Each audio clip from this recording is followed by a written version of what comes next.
think we're live. Are we live? Is it loaded? Are we loaded? It's really hot here. No, we're not loaded. This is a family show, remember? Family show. Got it. Yeah. Hello and welcome to Dead Dodge Garage Sunday streaming live special extravaganza. Featuring this week, hold on, these guys. Dang it, that's totally wrong. We've got Tom Hergert. We've got Evan from Rocket. Also, those guys. And we've got Rooster over there. This isn't working at all. He's over there with the mustache. And he looks disturbingly like Jamie. Yeah. Well, actually, Jorge said that I looked disturbingly like the guy on Yellowstone. Oh, yeah. Yeah, I can't think of his Lloyd, I think is his name. I wouldn't know. We have I'm actually going to be Lloyd's brother coming up in the new episode, so I'm the unruly one that won't take no for an answer. So, yeah, no, that sounds about right. Mm-hmm. The gentleman there on the other side of the screen, god damn it, everything's backwards, are streaming from Rooster's shop in somewhere in Minnesota, a secret location. Byron, Minnesota. So much for the secret location, Tom. I mean, St. Wow. Paul. It's pretty messed up. Looks like all the usuals, the regulars, the normal people are here with us, including Avon and the Big Wrench Donnie and Ross and Stacy and Dan Tupper. Also Rich Jordan. Stacy, I finally got your shirt. It took weeks, but it's here. So I'll mail it to you soon. And if I get peckish, I do still have ketchup chips. So that's good. Ooh. That sounds good. I've had those. Those have been bribes at multiple 24 Hours of Lemons races, which is my hat to, by the way. Yes, it's really hard to read from here. In case you guys can tell, we're utilizing extremely high technology to stream these guys from Minnesota. It's something like a stack of big block Mopar valve covers, and it's sitting on a coronet, I believe. Yep, it is. And a piece of foam behind it to hold the phone up. So perfect. We're going super high technology. It's up a little bit on the PCV valve, so we got the level right. So. Nice. No, it looks really good. And of course, our eagle-eyed viewers may notice there's a blown Hemi that Rooster's leaning against. And yeah, no, it looks great. And some vintage desirable race wheels up on the shelf that he won't sell me. Big block Mopar stuff everywhere. Yeah, it looks like my kind of. You can. There's some over there that we can talk about. Russ wants to know, why are you wearing a Ford shirt? Irony. Because I appreciate irony. Thank you, Evan. Yeah. Troll Rooster, that's why. Yeah. Would you believe he flipped me off when he saw my shirt? I can't even believe that. I turned it up so you hear it. I heard it loud and clear. Donnie says, shoot me some shovelhead pictures, Rooster. Send it through my email. Already did. Check your spam. Uh-oh. A couple more people dropped in. JMR, how you doing? And Brent Forte here with us as well. Why are you wearing a Ford shirt? Because it's one of very few not black shirts I own, actually. That's the true story. I was in Portland, Oregon this weekend for my grandmother's 90th birthday, which is one of several reasons why I'm not in Minnesota with those guys. Briefly, real fast, John even says, Ford, don't you know that stands for Fix It Again, Tony? That's Dale, I think you're thinking of Fiat.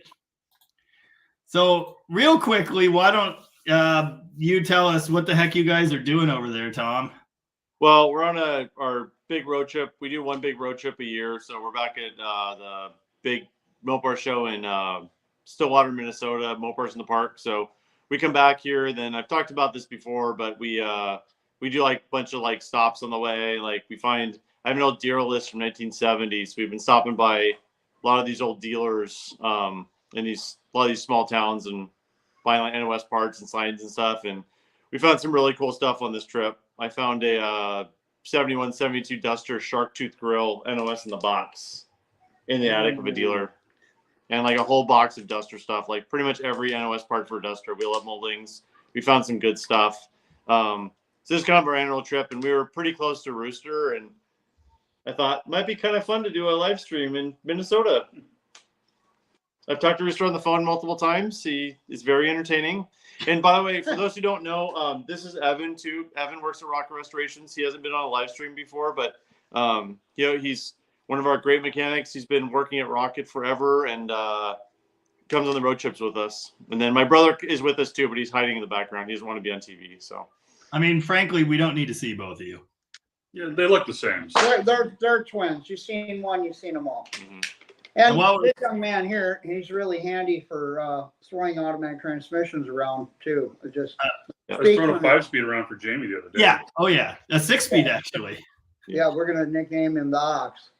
Nice. But the other really cool thing is I haven't posted this on my social media yet. I'm not going to until I get home, but exclusive to the streamers on here, I bought a 1970 Roadrunner 446 pack, black with burnt orange interior car, 410 Dana, 8-track Air grabber car, and I'm super excited. This is probably the highest end Mopar I've ever bought in my life because I'm cheap. And he will not let me in his trailer to even look at it. He's coveting this thing. You can go in there. I've just covered it with parts that I bought on this trip, so you can't see it. That's sinful in itself. Yeah. Unfortunately, we're currently in a media blackout period for that car, as I understand. So yes, I will post some pictures once I get home next week. So, but we're on the road another week. We're touring in Wisconsin the next 2 days. Then we're going up through Minnesota, and then back through Montana. We got some stuff to drop off out there. So, but as I said, for those of you who don't follow me, Rocket Restorations on Facebook and Rocket Resto on Instagram. So if you want to follow us, I really need to update my YouTube page. In fact, I was trying to get Jamie to come with me to help with that. But you know, 90-year birthday party, you know, it is what it is. Hey, grandmas are the bomb. They are just amazing. Mm-hmm. I actually sent a text to Jamie regarding grandma's birthday and stuff, and I guess he read it to grandma. I said if it wasn't for grandma, Jamie wouldn't be here, and then we'd be all bummed, you know. So clearly mistakes were made along the way, I believe was the line. Oh yeah, there was that minor little detail. But I had to burn my buddy, so nice. You know, and I believe that grandma thought that was funny. So that you was got a wonderful. chuckle out of that. And while we were talking about Dusters a minute ago, why don't you tell the kids what you got this weekend, Rooster? Okay, well, so went to go visit Mopar Jeff, and he is not doing very well health-wise. He has ended up in the hospital today, which I can't go into details, but it's not good. Anyway, I went up and got a 1973 Plymouth Duster, and from him with a very built, fresh 360 727 torque plate automatic. 8 1/4 rear end with posi gears, 355 gear ratio. It's rust free, and it was ready to go to the paint shop. And Jeff decided he had enough projects, and he just said, "Hey, do you want it? Here's a number." And I said, "Ooh, okay." Squirrel. Yeah. So anyway, so I came home with that, and it was loading a car, 63-year-old guy by himself. 90 degrees. Brutally hot fly this weekend. Yeah. It's been awful. Yeah, like 90 degrees with matching humidity. It's been awful. Yeah, I kind of wilted like a delicate flower today. Are you a delicate flower? I was going to say the F word in between there, but this is a Family show. Oh, speaking of which, Tom, your wife is here, by the way. And she says, hi. Hi. Hi, Brandy. Hi, kids. I think my kids are watching right now. So, hi. So, hi. A couple other people dropped in here.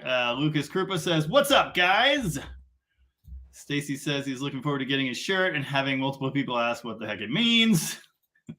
Cave Dave also here with us again. How you doing, Dave? Ross says he once wore an International Harvester red shirt to John Deere Expo. I'm sure they loved that. Hey. Yeah. Grandpa always said, don't buy the green ones. They're not ripe yet. I like it. That took me like a second before I got that joke. Nice. That's a red tractor joke. We just, Yeah. there's only 4 collector tractors out in the yard there. So. You know, we live in the wrong part of the country to get the tractor humor. The kids want to see Uncle Gary. The kids want to see Uncle Gary. Okay, Uncle Gary's gonna go on real quick. On that note, John even says he's drunk enough to see 2 anyway. So there's Gary Hergert, the other Hergert. I mean, there are more, but I like to play the Dead Jaw drinking game. We got about an hour tonight because it's gonna be 9 here, and we have to get a couple hours down the road still tonight. Yeah. So so we've got these gentlemen for another 45 minutes or so. I will probably go home after this and just kind of watch and comment, on stuff like that as I usually do, and wait for the ending musical adaptation that Jamie always does. We'll have to figure that out. You have a guitar tonight? I do. Well, that's a step in the right direction. It is. My granddaughter how to play Metallica. Awesome. Oh, you are very good. Yeah, Cool. yeah. like She's it. getting her own guitar now, and she's 10 years old, and so she's picking up stuff really fast. And That's her awesome. dad's going like, "I don't want her to be a rock star." I'm going like, "You know how much money they make?" I mean, frankly, it doesn't really matter, as long as she's having a good time. Oh, that's my whole point. I mean, I play guitar my whole life since I was 10, 11 years old, and I I started did at it for 13. I did it for the fun. That's it. I started at 13, and I could have dedicated a lot more time to gigging and trying to make it or whatever, but instead I had fun, and now I'm here, so I can look back on it with fondness instead of and working for me. So right here we are. So pretty much I've Well, made we're all it. going uphill for a minute there, and then Donnie says instead of Ox, we're gonna call Evan Mongo. Mongo only pawn in game of life. So that seems kind of messed up, but anyway. Stacy says awesome. I assume about the 6-pack car.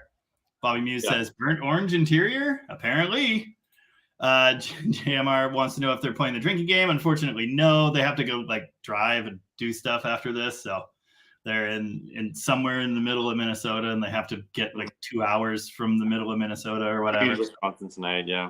Yeah. And then tomorrow, Wisconsin, and more fun stuff.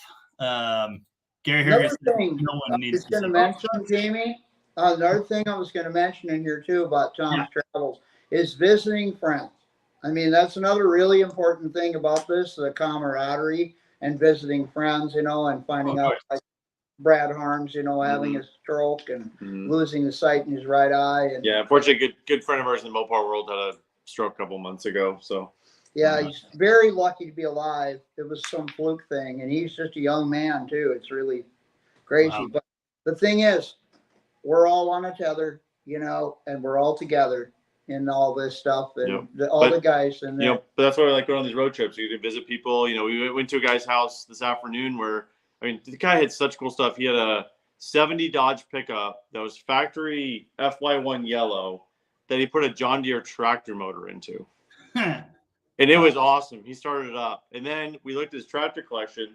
He had a V16 Detroit diesel 2-stroke twin supercharged. Twin turbocharged. Big turbos. The engine weighed 6,000 pounds by itself. It had 1,095 horsepower. The oil pan weighs 1,000 pounds by itself. To hold the motor together. that's insane. That was Crazy. I was going to say something, but now it's gone. And I was really trying to get him to fire it up, but he said he hadn't fired it up this year. So I couldn't get video running. Oh, yeah. Rooster it's the second you said John Deere, Rooster was giving you the side eye. Well, what did I just say? The guy was a John Deere guy. Yeah. No, what I was going to say, I remember. It's back. Hold on. I mean, there's Ford guys like Jamie, and there's Mopar guys like us. So Exactly. What I was just going to say about the Mopar world, which clearly I'm not part of, as far as camaraderie goes, we hook up with people like Rooster across the country. It's just the thing that binds us all together. And it's kind of weird. It's a big country, but it's also really small. And, our people are everywhere. But I kind of made makes a comment yesterday when you were at Grandma's birthday party, about who would have ever thought that you and I would become such good friends Right. on opposite sides of the earth through Yeah. YouTube? I mean, really. Mhm. I mean, Yeah. I'm grateful for that. You know, I didn't expect it, and I am too. And it's been an interesting part of this whole journey, really. You know, never did I expect to make great friends or, you know, create a community like this. We've got the same people every week that are hanging out, and, you know, we get to hear about their lives and kind of help each other, and it's pretty fun. It's This is definitely not what far I different expected than getting into this. UTG. What's that? This is far different than UTG. Well, I think so. I think this is 100 times better because the group of people that follow you that are in your live stream, you know, right there, right now, Right. are the people that really are the family Right. for your channel. Yep. Yeah, it's very interesting. I mean, I'm going to run through a few comments while I got a second. Tyler C dropped in. Tyler C, another frequent member of our lives. How you doing, Tyler? I was going to make a joke about this earlier when because it's 90 degrees where they're at, when the guys got to Rooster's place, he wasn't wearing a shirt. He didn't put one on. What'd you do? Crap. You just broke everything. What did I do? I don't know. The screen went black. Sorry, my bad. Impressive. He's trying to fix something that doesn't need fixing. Yeah, you shouldn't do that. Just don't even breathe on it. No, Well, you made it worse, but it's fine. Anyway, be glad Rooster's wearing a shirt. Dave dropped in and wants to know what my friend's going to do with the truck with the horrible frame. If any of you have seen today's video, which I know many of you have, my friend Sight Unseen bought a truck from Ohio. Yeah, exactly. That. Oof. Yeah. And the seller, he got pictures, and the seller said, hey, you know, there was a frame repair. I just want to make sure you know the frame's been repaired. And he was like, okay. He told me that a while before he bought it. And I said, dude, don't. Just say no and move on. But the price was right, and he bought it and had it shipped out here. And I took one look under it and went, dude, no. So anyway, we are frame shopping right now. I believe there are a couple at our favorite Mopar only wrecking yard in Oregon. So I've got to get in touch with them tomorrow.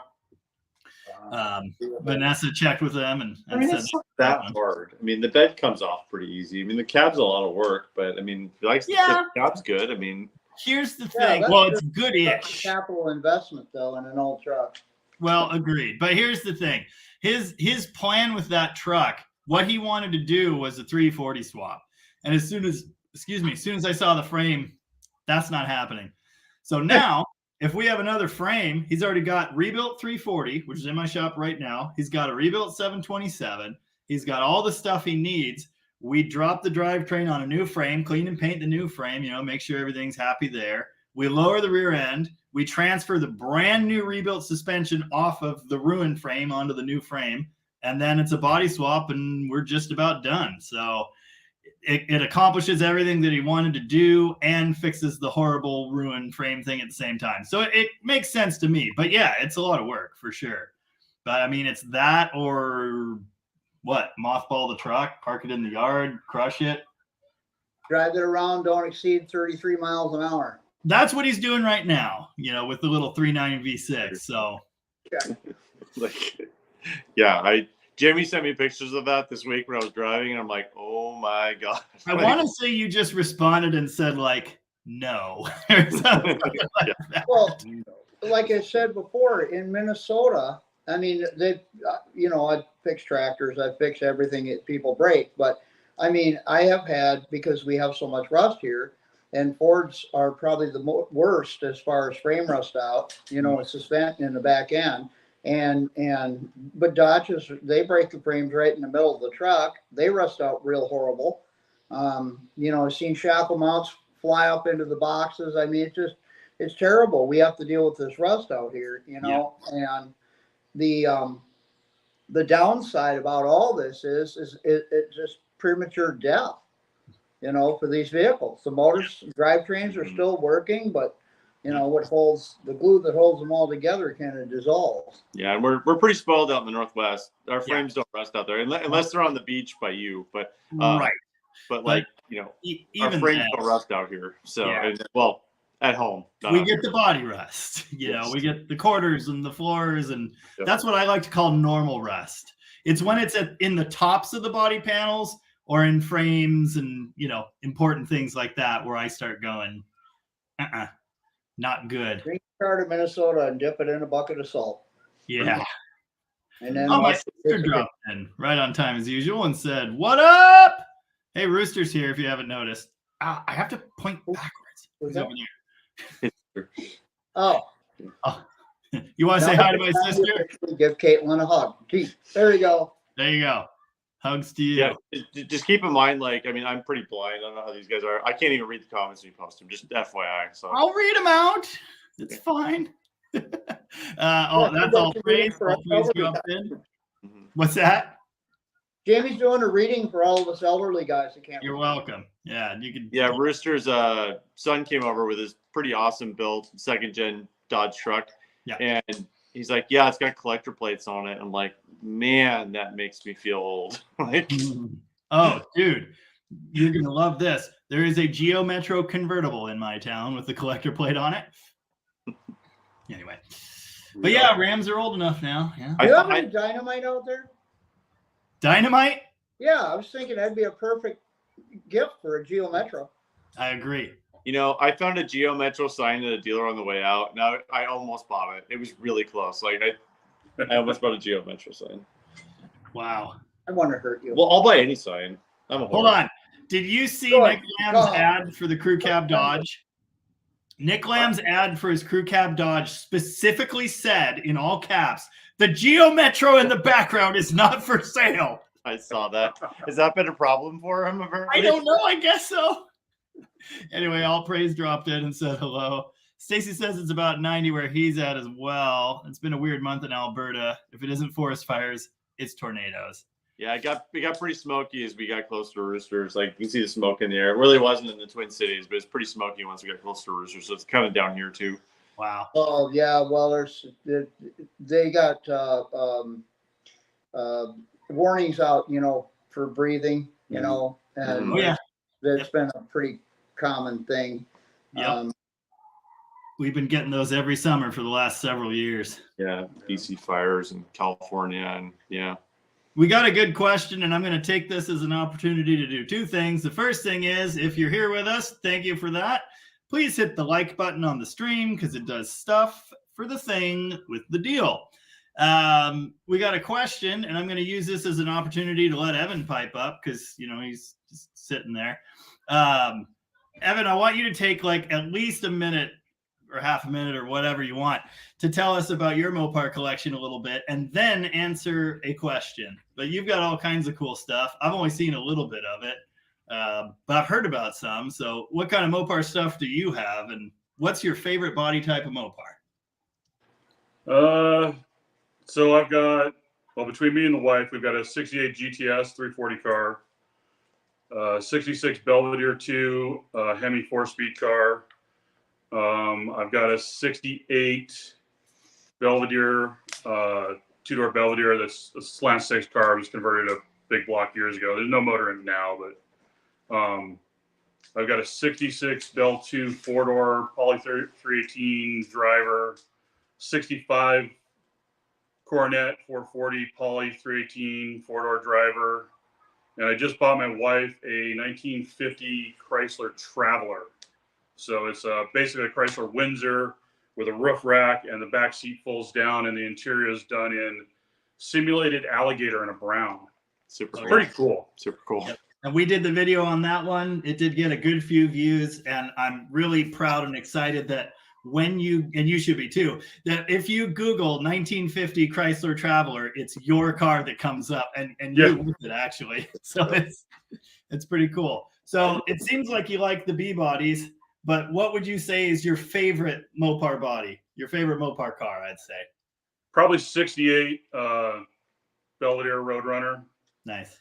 That's probably my favorite. You have a Super V shirt, so it was a Christmas present. So. Well, mine was too, but no one seems to appreciate that. Tom, your favorite Mopar body? I think I know, but I mean, I'm a full size car guy. I have a lot of C bodies. I mean, obviously I love Roadrunners and all that, but like, I mean, my baby's my 72 Polara ex-Washington State Patrol car. So I mean, that's probably my favorite. I mean, I really like the 70 Sport Fury GTs too, which I also have one. So kind of, you know, they're all my favorite. I know that's a cop-out answer, but I really like those two models. So yeah, it's so tough to pick. We got to see your 72 cop car at the drag strip this year. It's got to happen. I'm hoping so. That's my goal. I got to find a weekend to do it. I'm going to adjust the camera real quick. Hopefully we don't lose you, but you go ahead and do that. And while you do, Rooster, your favorite body type Mopar. Wow, favorite. I'm kind of non-denominational when it comes to the B-body stuff. I love them all, but I mean, the 67 Coronet that's in the shop here just really, the body style just pops. Yeah. You know, my 70 Chargers I'm in love with, you know, but my Roadrunner, my 72 Roadrunner, I mean, those are, you know, the two Chargers, the Coronet and the Roadrunner, the fearsome foursome, and I won't part with any of them. So I just can't pick just one. Yeah. You know? I get it. Like candy. You can't. What's yours, Jamie? Oh, I was going to tell you mine, even though I wasn't asked. 1968 Dodge Charger, done. But having said that, no, I really do. I'm such an A-body guy, but the B-bodies, there are so many good ones. And to really just narrow it down and say that is oversimplistic, because I do appreciate all of them. And 67 Coronet, I really, really like that body style. I just think they knocked it out of the park. The lines are beautiful. It's a great looking car. And the 67 grill, I love that. But I still got to go 68 Charger. If I could only have one, it would be 68 Charger. But I also don't think there are any wrong answers in Mopar world. Maybe, okay, there are a couple. But don't say K-car. A Cricket. Yeah, don't say that either. That doesn't even count. Isn't that a Mitsubishi? They're awful. I a good friend of mine who's a big guy in the Mopar hobby just bought a Cricket just because, and I was looking for like NOS parts for it, and it's like, I mean, those were Hillman Avengers from Britain. They were not good cars. Like, not good cars. Like, I have talked on our trips, talking to all these dealers on our trips. I've had dealers like that were around back then. They're like, those were the worst cars we ever had, and that's saying something because most of them went through the pre-Iacocca years before the bankruptcy. So, well, they'd rust out before they got here on the boat. Well, you know, I got the 72 Roadrunner, and you would think that is my ultimate favorite body style because I've owned the car for 43 years, right? And it's really not. It's a 70 Charger body. It's just yeah. You know? I do like 70 Charger. That was my first Mopar. Yeah. So that's kind of where I thought both of you were gonna go with 70 Charger. Yeah, I mean, but I don't have one right now. So I mean, what's that saying? I have to, but I also can't afford them anymore. Chargers are getting insane. So Rooster, my 66 Charger is the car that I had for the longest. I did the most with it. I loved that car. It was my car, you know, for a long time. You ask yourself, what is your car? You know, you might have 20, but what's the one? And the one was my 66. But it was never my favorite, you know. I only bought it because I couldn't afford a 68. So anyway, I hear you. That's what I had in cop cars. So I couldn't afford Chargers. So. There's only two B bodies that I have not owned yet. What's that? 70 Roadrunner. 70 Roadrunner. There's one in the trailer. Don't rub it in. Won't let me in there. You know, 70 Roadrunner. And or 70 G. Well, I did have a 70 GTX, but I sold it. That was stupid. And the 70 Roadrunner and 69 Coronet RT. That's a hard one to find. Yeah. And I found one yesterday There you go. in a salvage yard for $2,500. Go get it. I will fetch. And I'll tell you what, I only recently realized how special and cool the 70 Plymouth B-body is. I've never really paid that much attention to them. I just think of, I don't know why, but I just think of the 68 to 70 Roadrunners, you know, all the notch Charger B-bodies as kind of the same car. And they are not. They are not that. Well, and I love Roadrunner. The 68 Roadrunner is kind of like the simplest. Great. 69's got a bunch more stuff. But the cool part about 70 is like that was the year. I mean, it was all the impact paint colors. The air grabber was cool. The thing comes out with the teeth. Like, how cool is that? First year First year for the pistol grip. Like, you go next to somebody and the hood goes up like this with teeth on it. Like, great is that? Dude, no, Like- it's amazing. Yeah, I it's love really, that. really good stuff. And I'll tell you what. So this Roadrunner, there's a 69 440 HP in it that's just sitting in it, but it turns over. I got the numbers matching motor in the trailer, but the motor's stuck. But my plan is Jamie and I are going to attack that once I recover from being on the road for 2 weeks. Like, we're going to try to get that. We're going to get that thing running. Like, it turns over. It's gonna run. If it turns over, it will run. I don't know what we're going to do there, but it will run. So, Oh yeah, Motor out of your convertible in there. We're gonna put the motor out of your convertible. we got options. Yes. Convertible's not ready. Motor options right behind Tom Yeah, is my blown 440, and we were talking about the kids, you know, in the big wow thing. I had that in my Belvedere, and I pulled up in an intersection, and some kid leaning out the window of Daddy's Prius said, "Whoa, Dad, look at that car." You know, he was just digging it, right? But Dad had a skull on his face, like I poisoned the earth. yeah. I got it. Say, thanks for saving me gas. Yes, more for me, baby. Yep. Yeah, I guess to through the eyes of the beholder here. So. Pretty much. Oh, hey, I'll make a quick announcement, guys. If you're dropping comments, I will try to get to them. We've only got another half hour till these guys got to kind of hit the road, so we're not going to be able to do everything, but I'll try to get to your comments. If I've got questions that I think are suitable for these guys, I will definitely send them their way. Yeah, if you guys got any questions about the road trip, we've been having a great time. It's a long time on the road, but we've been having a good time. So I will buzz through a couple comments real fast. Big Wrench Johnny says the Mopar community is epic. He's very far from Washington, and yet this is his Sunday routine. And he and Mrs. Big Wrench enjoy the show. So I really appreciate that, of course. Donnie, another YouTube friend who I'd spend a lot of time talking to now. So yet again, not what I ever expected to get out of this. YT viewer, frequently here with us, says, finally got our DDG merch order in. Yeah, it's awesome. They seem to be moving a little slower than they were, but it's still really good, really high quality stuff. So buy early and buy often. Dave wants to know, for Gary and Tom, what is your favorite cop car? And I think I know this, but I guess answer. It's my Polara. I mean, it's my 72 Polara. That was the first. Well, Gary's going to talk in a second. I think he's got a different answer, but I bought that 72 Polara in 2003. It was the first car I ever restored. Did a complete nut and bolt restoration, front and back. Like, I mean, I love that car. I've had it all that time. Like, we had some friends come in from Germany a couple weeks ago, and they were going to rent a car, and I let them borrow my Polara. They put 1,000 miles on it going around Washington, just doing it. And it never missed a beat the entire time. Like, I just love cool. it. So. Hey, my favorite cop car is the one I can outrun. All right, Gary's going to say his favorite cop car. 1970 Plymouth Fury 3 wash tape patrol car. It's the best one because it's got the hood bulges with 440 callouts on it. Well, I didn't know that, but I had a feeling that was what you were going to say. And we have one of those. So yeah. Mm-hmm. If anyone doesn't know, anyone who saw the corn dog video and noticed there are like, I don't know, 5 or 6 cop cars in different places in that video. Yeah, these guys have more than their fair share of them.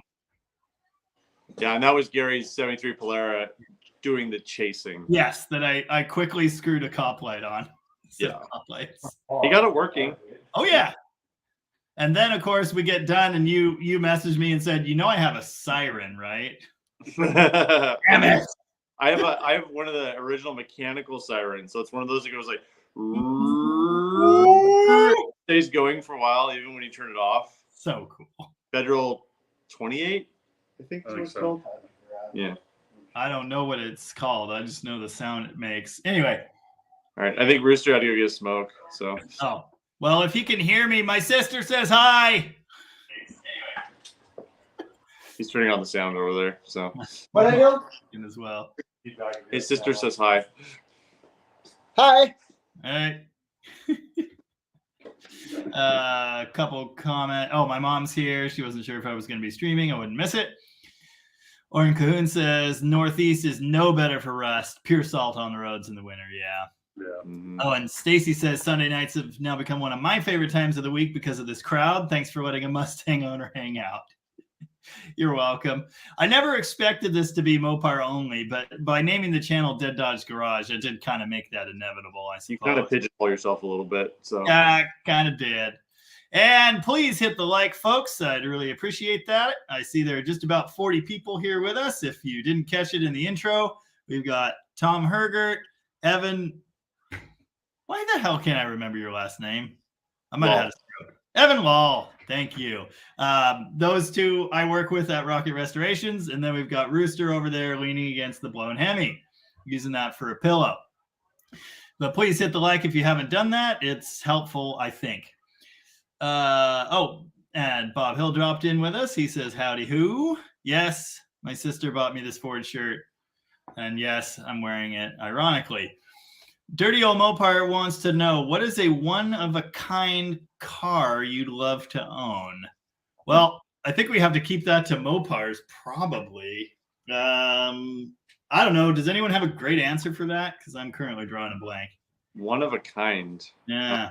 My Roadrunner's a one-of-one. Does that make it a one-of-a-kind? I think it does. And you already own it, so that's easy enough.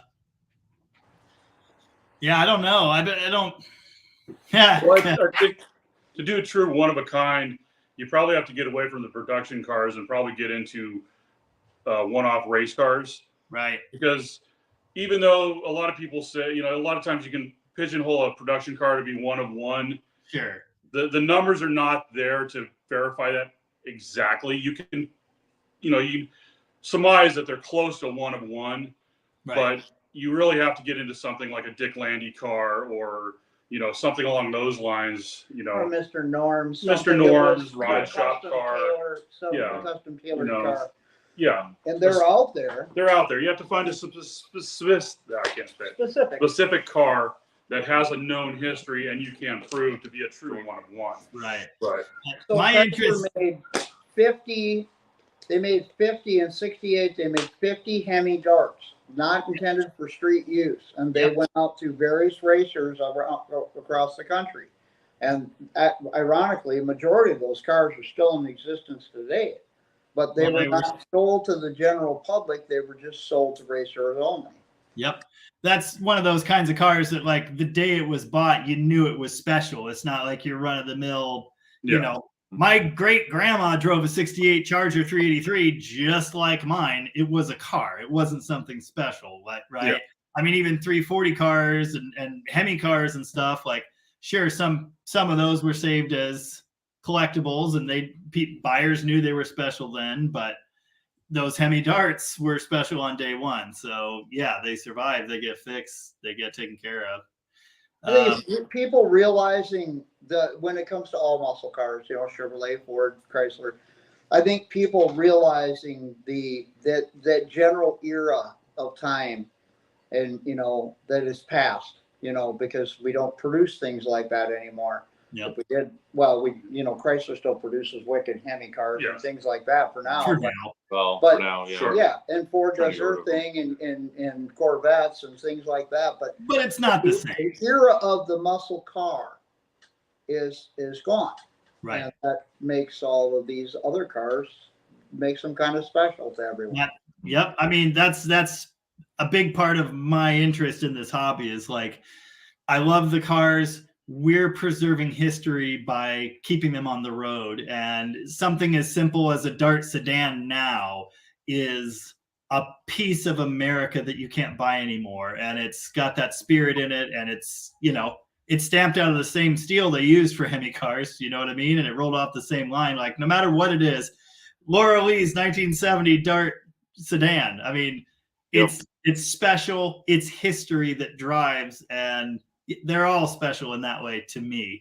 And so that's kind of my answer to the one-of-a-kind car. Like, I don't care, because what's important to me is all of them. I love all of them, and I want to keep them on the road and preserve them for future generations.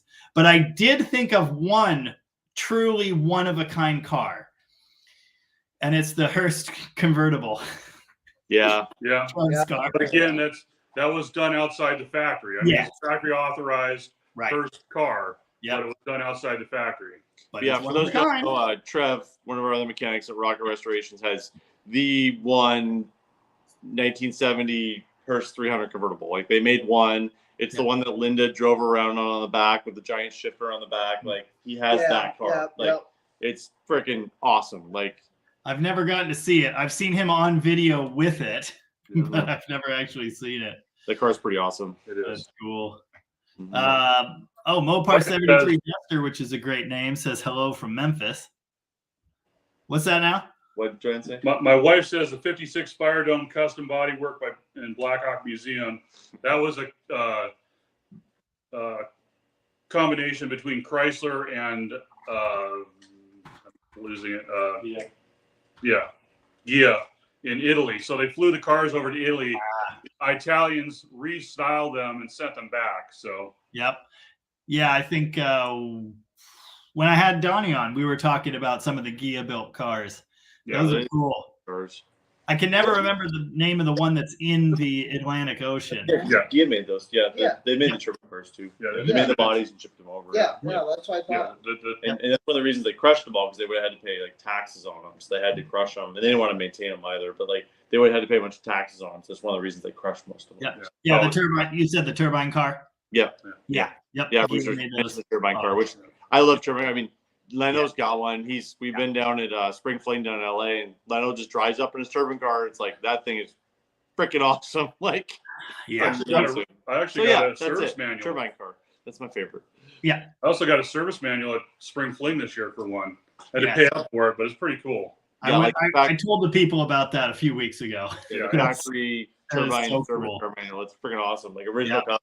Well, my dad was a salesman. He was a wholesale grocery house salesman, and yet he drove Mopars to get from one place to Furious, actually, mostly, for meetings or whatever. And they offered him a turbine car to drive because he was all over this, southeastern Minnesota, and they offered him a turbine car. And of course I didn't know anything about it back then, but I remember my dad talking to me about it. That the local Chrysler dealership offered him a turbine car to drive around for work and show it off. And I thought, wow, that would have been so cool to be totally some kind of self-awareness, but I was a little kid at the time. Yeah. Oh, I wish they were around. Like it's just such a cool thing. Like that is okay. That could be my answer to it. If I could, I'll never get my hands on one, but if I could at least like touch one, I would be really, really excited about that, because the turbine car, for every reason, is just something so special and unique. But what would a hot rodder have done to that car to make it wild?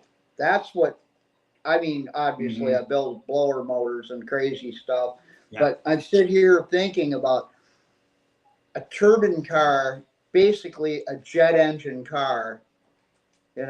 What could you have possibly done to wake that thing up and make it really crazy? Could it have revolutionized the whole auto industry? You never know. I mean, I know. Chrysler advanced pretty far on them. The problem is they just weren't that fuel efficient. That was like the fuel efficiency and the low speed performance. Like they were kind of dogs, weren't they? Well, if you tacked them up and drove them like a real car, they were fine. But if you drove them like a normal person drives a car, then they were a dog. Yeah, that's you had to basically power brake them and spool them up to get it off the line. Right. Yeah. Then you took the car behind you. Yep. Oh, Ross, actually 7 minutes ago. Oh, and Donnie, multiple people. Dave Drake. 3 different people said turbine car. So there you go. That's funny. We got there. It took us a while, but we got there. We got there. And Donnie, we were talking about this. He said it's the Norseman that sank on a ship. That's one of the Ghia built. Oh, yeah, the Andrea Doria. Yeah, that's the Norseman. Cool. That thing was cool. It was never really seen because it was coming over from Italy on the Andrea Doria, and it sank. Yep. So really? Yeah. It's still. I learned about that actually listening to a podcast with the story of the Andrea Doria. Now that you say that. They mentioned it on there, and I went and saw pictures. They actually have someone dove down there and got pictures of it. And What car was that? The Norseman. It was a Ghia concept. Yeah. It was like a wagon. One of the Ghia. Dora. It was like a pickup truck, really forward, with pickup truck back. The Chrysler built this Dora. They even made Hot Wheels cars out of it. They called it a Dora. Yeah, I think it was just a concept car. That was just never made. Yeah, I don't think they ever made. I think they might have made a show car. Yeah, I think don't it was know. a non-running show car that they built. Mhm. They I never want to bang. do it. Yeah, I don't know about that one. We There's a talked about lot a of few. really cool artistic designs, Hmm. back in the day that just never really Yeah. made it into production. I mean, Well, a lot of the styling cues from the turbine car morphed on into the 66 and 7 Chargers. Yep. Oh, totally. That We whole talked about center that. console running the whole length of the car. Yep. Well, the I was- gauges, like the bullets on the Gauges, gauges and yeah. stuff. Totally. Yep. A lot of styling cues came from that, but Right. And then, well, although I will say going backwards a little bit to the G, I did the video on Gary's G, and the same sort of styling cues are there. Like you can draw a line G to the turbine to the Charger. It's interesting. Totally. yeah, it's a The total 4x evolution. seats. But they're all in line with each other. Yeah. Yeah. I love the turbine interior. The center console in the turbine car is my idea of perfection. I mean, it looks like a rocket. It's just so cool. Yeah. I'm going to bang through a couple comments here real quick. If you guys have any questions for Tom, Evan, or Rooster, now's probably your chance to ask them. We've got them for probably another 10 minutes here, and then the guys are going to have to hit the road. But thank you again very much for being here. I know we started Rooster's like, I'll be here for like 20 minutes and I'm done. I'm like, I said it's fly by. I wouldn't even notice. It really does. I do this for 2 hours every Sunday. I don't even know how.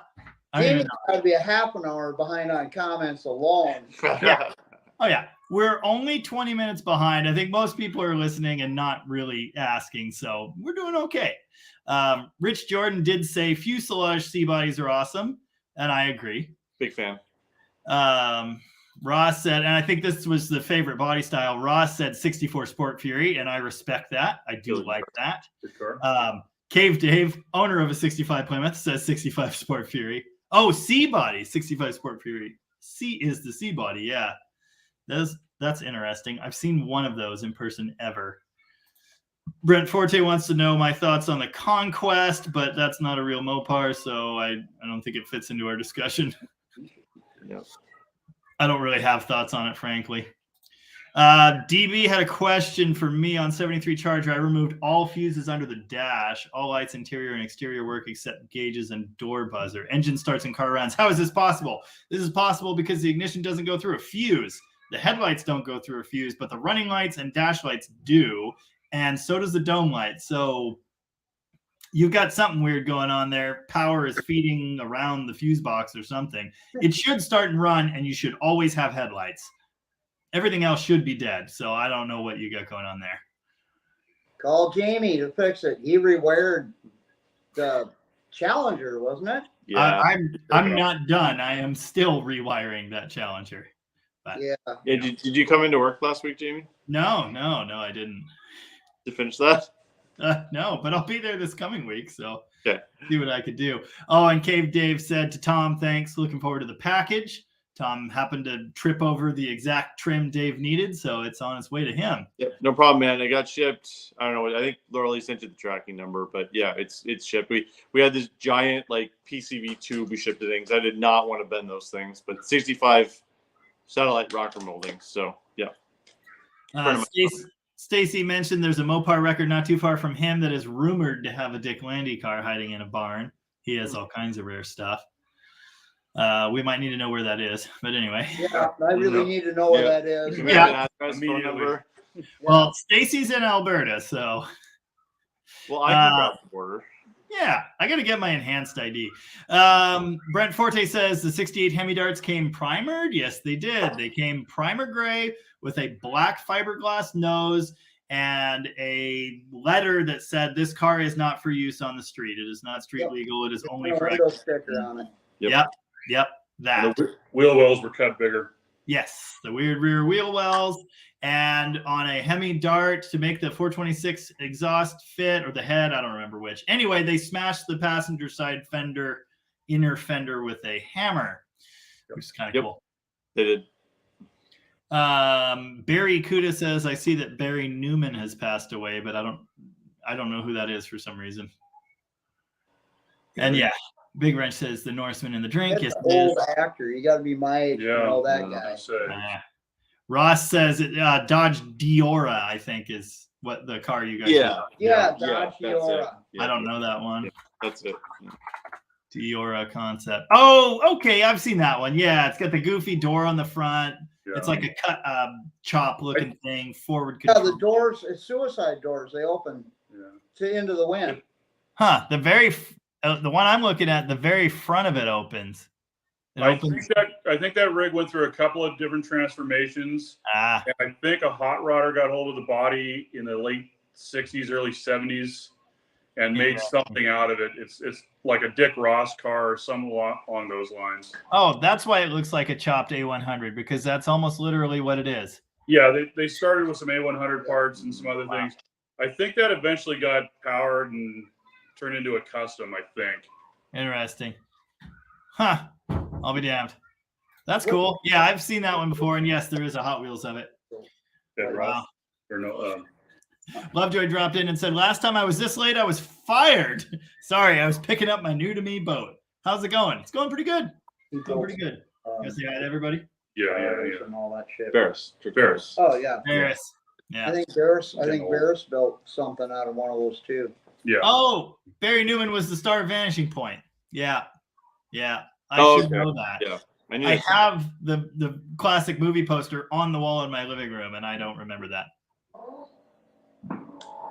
Ava's here. She doesn't want to be on camera, but she's here, and I think she says hi. Hi. Hi. Lovejoy says, my favorite Mopar, of course, the 64 Barracuda Fastback. And Mopar 73 Duster says, mine, I love the A-Body Duster. My first Duster my aunt bought new in 73. She gave me the car as a graduation present. I love those. You know, I can't say they're my favorite, but I like them. On the highway a half a mile away. Mm-hmm. Well, that's, we actually reached the end of the comments, which is crazy. So what do we talk about now? We've got a few minutes left here before you guys got to hit the road. There's My inability to be a very good cameraman, I guess. Like Jamie does all these amazing things, and I'm sitting there trying to put content up. And I did a bunch of shorts recently. And my phone sometimes is just spot on perfect, and other times it's like poor quality. No idea what the hell I'm doing, but I'm still trying. Buy an iPhone. Yeah. That's what I use, and it is like, okay, bye. It is far and away, the quality is incredible. What I can get out of that, I mean, you've seen everything I've ever made. It's made on an iPhone 13, a now almost 2 years old phone. Works for me. Yeah, let's see. Finish my car or buy a phone? I'm gonna go with finish my car. Listen. You, my parents. Fine. I'll make crappy videos. That's Still fine. make them. Yeah, that's fine. I mean, Tom once called my videos high quality. I don't know if I agree with that, but I do hold myself to at least a certain standard. I try to make nice enough stuff within the limitations of I make everything on a cell phone. Like, you know, I mean, being high quality is not important. It's the content that matters. You know, people want to see the cars. Quality, but it's pretty good for a guy on his phone. So yeah, I think so. You know, I mean, it's good enough. It's, you know, I've been recording music for like almost 20 years, and it's kind of the same approach I have there, where I'll just use whatever cheap garbage I can get my hands on, and it'll be good enough. So, oh, hold on. I think Stacy just sent me. Oh, wow. Oh, hey, now we know what it's called. Here's a satellite view of that wrecking yard he's talking about, and there's what it's called. Flatla? Oh, I've been there. Oh, Yeah, you've been there? it's amazing. I've been there. Wow. Did you see any Landy cars hiding in the back shed? I don't know if there's a Landy car or not, but that's an amazing yard. I've been there. We went there 10 years ago, 15 years ago. It's a long time. Oh my God. Weird. This is the second person that sent this to me. It's one of them vans with a dually axle and a chopped back that was designed to go to like county fairs and stuff, hauling your horse trailer. Mhm. Yeah, everyone seems to think I need to own that. Anyway, we've got a couple. What's that? Kind of sounds like you. Kinda. Maybe. Yeah, we found some kind of neat cars on the way out. So we found a couple 66 Chargers we're trying to buy. We also found a really cool boat sign that Rooster got a little excited about. Yeah, so Crescent boat sign. That was pretty. we'll see if we can get that. But I actually found a red, white interior 3 3/4 speed Charger. So Gary just sent me a picture from behind the camera. Was worth all the marbles. Mhm. I got to show everybody this. This is what we're looking through right now. It's a phone sitting on a pair of empty valve covers with a piece of foam. I told you it was high tech. It's extremely high tech. Yeah, it's Don't nice looking forget Cornet. that 67 Charger holding it all up, or Cornet holding Yeah. it all up. That's a damn fine looking car there. Yep. And it's off the ground a little bit so the wheels don't fall off. Oh, I don't know if this is the show. I assume Lovejoy's asking about the car show you're out there to see. How was it? It was awesome. Mopars in the park. There was tons of cars. Swap meet was great. I mean, I'm a swap meet guy. That's where I spent most of my time. But the show was awesome. They had this super cool car. It was a I think a '68 GTX that was like circle track car. You know, like stock car. Yeah. Like it was like as found in a barn. It was super super cool. I loved it. Air grabber hood and all. Yeah, even had an air grabber hood on a stock car. It was pretty awesome. Wow. Yeah, there were two dudes out there. There was a F6 dude and a 3/4 ton white dude pickup. I love those. Went on one of those for a while. Yeah, lots of stuff. I found tons of stuff in the swap meet. There was a guy right down from me. His buddy worked for the Minnesota Parts Depot, and like Chrysler dealers had to buy like a certain amount of parts every year, just the way that their dealer franchise works. They had stuff on the shelf, and then when they wouldn't use them, they'd return to the Parts Depot. So this guy just took them home, but this guy had some amazing parts. He had a bunch of like random lenses. Like he had 70 Challenger front turn signal lenses, NOS, but they were clear, not amber. So like I think they were made for like export or something, like European or something. He had 70 Cornet lenses in amber and clear, and they're supposed to be amber. So like again, it must have been like an export thing. Well, yeah, you just change to go to an amber bulb and you're good. Yeah. Yeah. But some countries mandated. Yeah. To do that. So it was like some DOT stuff. Yeah. So just some random stuff. I got 70 Fury front turn signal lenses and housings, which are the same as 70 Superbird. That was pretty cool. I got a bunch of like, we're doing that Daytona right now, and I'm really trying to do that as correct as possible. So I got like, you know, the oil pressure sending unit for the back, like day coded L9, like, or L8. So like December of '68, which like real close to Daytona. That's the door of the car. Found an NOS map light for the dash. Like we're gonna go all out on that thing, and get it as correct as possible. So like a whole box, like Evan found this, like a box this big of like clips, like NOS plastic clips, like exactly the ones that Trev needed on the '67 Cornet 500 convertible, like those same ones that I paid a bunch of money to Frank Mitchell for, or Mitchell, whatever, and they didn't work. So hopefully these do. So yeah, bought a couple of small block intakes, and so I mean it was good. I brought a bunch of big stuff. We had some seats, sold most of that stuff, and yeah, it did pretty good. So it was fun. It's a really good show. I mean, it's the Nats are bigger and Carlisle's bigger, but like, and I've been to both. Like Minnesota is probably the third biggest Mopar show out there that I've been to. So I heard Mopar is pretty good too, but you know, I've only been to these. Well, a lot of the locals are saying, you know, that the numbers are way down. You know, the swap numbers are down, and the majority of the people are not going to the swaps because the prices on some stuff is just ridiculously high, and you know, there's other guys that are out there trying to sell their cars, and they're just so ridiculously overpriced. You know, that's just in general, but yeah, overall, the swappers usually at Mopars in the Park they're a bunch of really great people. You know, they're really, and they'll help you find whatever you're looking for if they don't have it. You know. Well, and the guys I talked to, you know, the guys who were complaining about selling stuff were the guys who had stuff priced way too high. You know, the guys who had stuff priced reasonably, like me, because when I go to a swap meet, I want to bring it home. Like I just drove 2,000 miles out here. I don't want to bring it both ways. So like I priced my stuff reasonably and just want it to go away. So well, that's what Brad Harm said too. He said, "Why should I be overpriced if I'm coming all the way from South Dakota? Right. Why should I price my stuff through the moon to make a few nickels here? Why not? I want to go home with an empty tray. Yeah, and you know, there's full wallet. And there's flippers out there like buying stuff from the swap meet and bringing. I mean, I'll admit I buy stuff to resell on eBay sometimes, but like it's just kind of a dick move to like buy something and then you're in the booth. Like somebody bought one of my dealer stops. I got some '67 Plymouth dog dish hubcaps. I'm pretty sure they were NOS. I didn't bother to clean them up. We had too much stuff to do. And the guy behind me buys it on my swap meet booth and puts it in his booth right behind me. And marks them up. Yeah. It's just kind of a dick move. I don't know. That's just one thing that kind of bothers me at swap meets. As far as the quality of the cars, you know, that are out there too.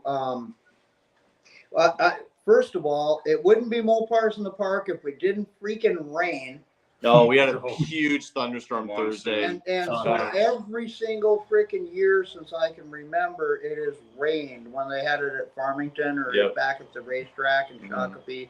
I mean, I swear to God, Saturday afternoon, downpour. And there's nothing but seeing very depressed people with great, shiny, beautiful show cars in the middle of a Yeah. hailstorm. Seriously. Well, like Thursday was setup day, and we got there about noon, and I walked for an hour or two before we set up, and then so we spent about half hour setting up, and then we can see the clouds coming. We're like, this isn't good. So we kind of just scrambled, drove, get our stuff inside. We basically sat in the truck for half an hour during this giant thunderstorm that went through. It's like hail and rain and lightning Well, I and sent you thunder. a text It's message saying it was coming through here and heading to Yeah, you, and I yep. was like, oh, Yep, those poor guys, you know. it did.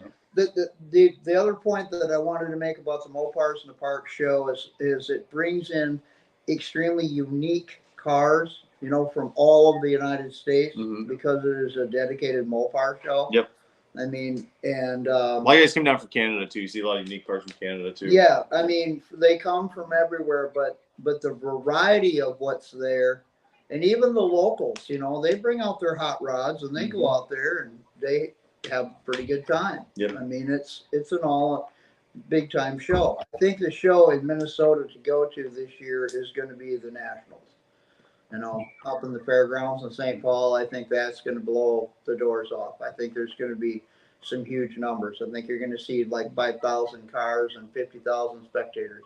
Mhm. You know, I think that's going to be a hoot. I'm going to try to go to that with some Some hot try to get something rod. driving by then. Yeah, you guys will have to go up to my garage up the house too and check out the Roadrunner before you go too. I just Sure. wanted to mention that. Yep.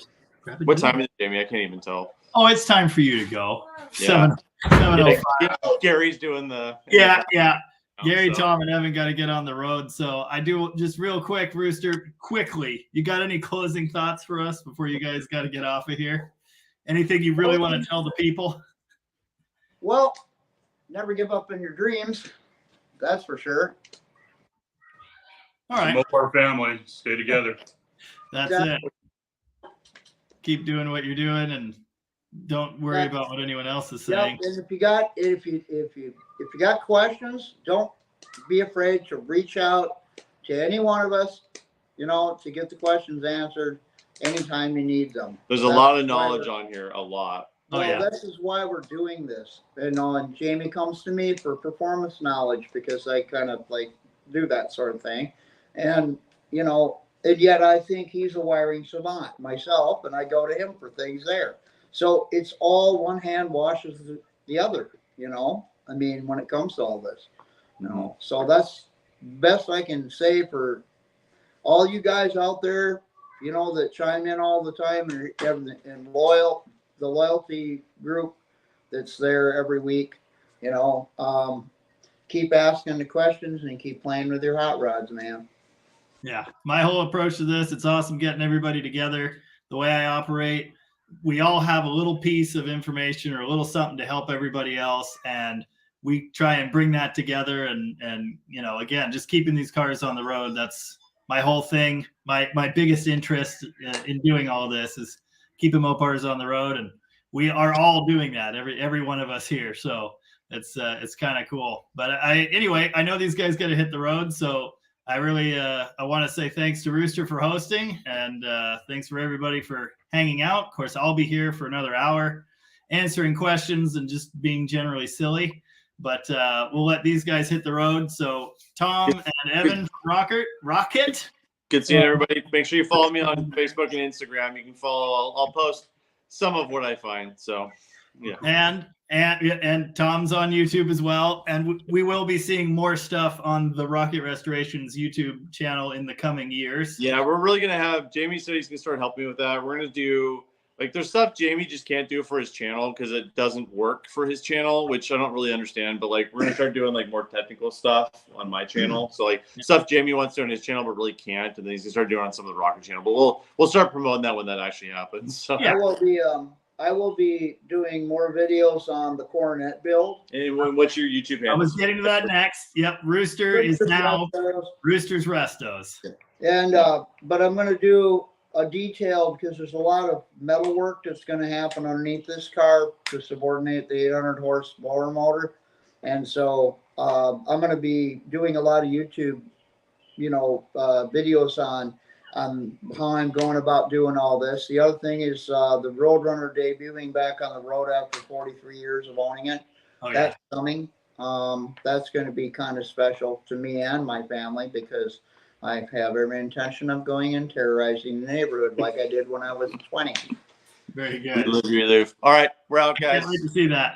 All Thanks, right, everybody. guys. Thanks for being here, and we'll talk to you later. Yep. All right. What did we learn? I don't know. I think we learned something. Big thanks to those guys for being here. Obviously, I didn't make it to Minnesota this year, but there's always next year. Hopefully that happens eventually.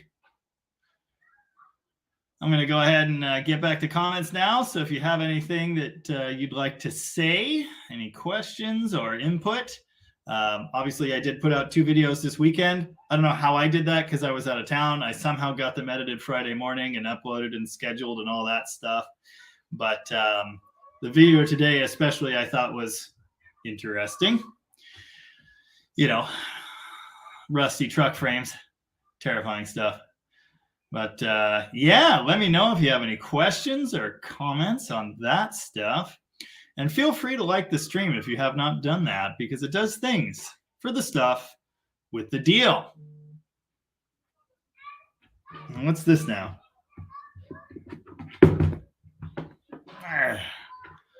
My friend Nick Lamb with Lambinsky's Garage. Only one in... No, that's not at all true. That's not even a little true. There are actually quite a few Little Red Expresses in Washington. I've seen several. Anyway, where were we? Rodney Bird said, loved the white Cornet 440 video. Yes, me too. Still trying to buy that car. My hope is that I can make that happen. Unfortunately, I really need to make a sale or 7 before I can. So, it is what it is. But I really like that car. I have a long history with it. So currently it is sitting on my lift. Big Ranch says he's upgrading his film equipment. His videos are coming out like the guy is holding up one of those tiny old cameras and fixing to say, wait for the birdie. Anyway, good stuff. Donnie also asked, what body type is the 73 Force Satellite Roadrunner? That is a B body. That's the late B body with the isolation K-frame and all that. My friend Nick Lamb, Lambinsky's Garage, if you haven't seen his channel, he's the local swept line nut. I've got 3.5 swept lines here. He's got 15, I think, at last count. So there's a couple. Plain Brown Rapper says, I was out at Mopars in the park with my black Cuda with the gold wheels. It was a great show. Awesome. Like I say, I didn't go myself.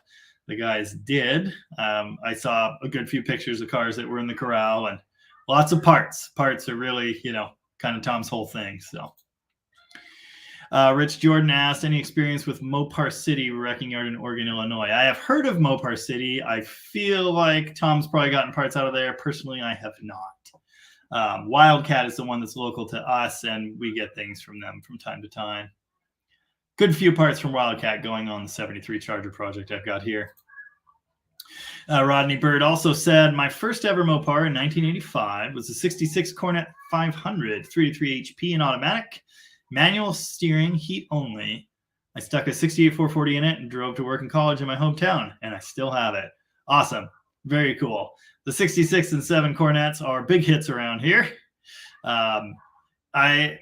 I used to think I was a 66 guy, but I think I've come around to 67. Either way, it's basically the same, but it's also slightly not. There is a 66 Cornet 500 local to me. It's a Poly 318 car. It's been sitting in my friend's barn for a very long time. And I hope to kind of own that someday. Why is my phone ringing? Not a good time. Now I have to send a message. Hold on. Hang on.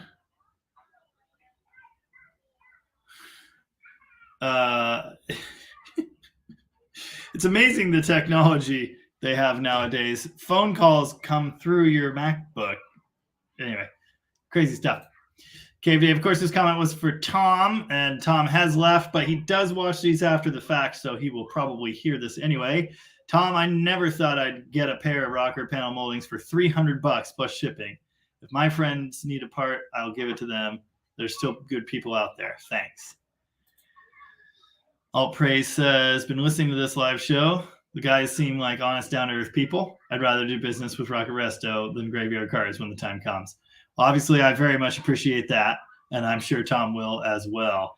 And yeah, you know, we're actual car guys. That's kind of like, there are a lot of things I like about Rocket Restorations. Part of it is Tom's shop or shops and his property are kind of just like mine, but more, you know.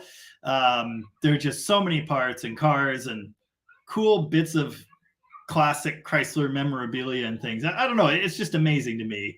And the work we do, obviously, I have a sincere interest in that. But the other thing I really like about being there is that everyone there is a car person.